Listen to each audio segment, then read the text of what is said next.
to secure the country's territorial waters. Now, a Filipino-Chinese businessman is helping out in his own way. Shara Zambrano with this exclusive report. Businessman Edmond Borja was born in the Philippines to a Filipino father and a Chinese mother.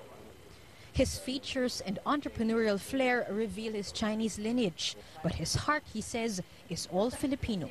That's why when Borja saw the Philippine ship being blocked by the Chinese Coast Guard as it was making its way to Ayungin Shoal last March, it upset him. Taon ay nako, ilang kilometro na po ang sinasakop po nila. By that time, baka ang Palawan po natin maging kanila rin po. Borja runs a boat-making business, and he decided to donate 2 new utility boats to the Philippine Navy to help the troops defending the West Philippine Sea. The boats are made for transporting supplies and people. They're not warships by any measure, but no less than the flag officer in command received them because it came from a civilian. Itong equipment na ibinigay niya, utility boat, ay napakahalaga sa amin sa Philippine Navy.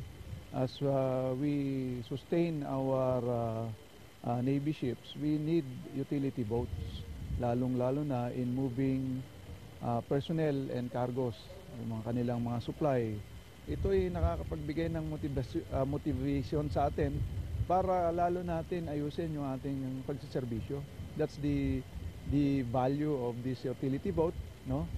We really are very happy, lalong-lalo na from a civilian donating it to us.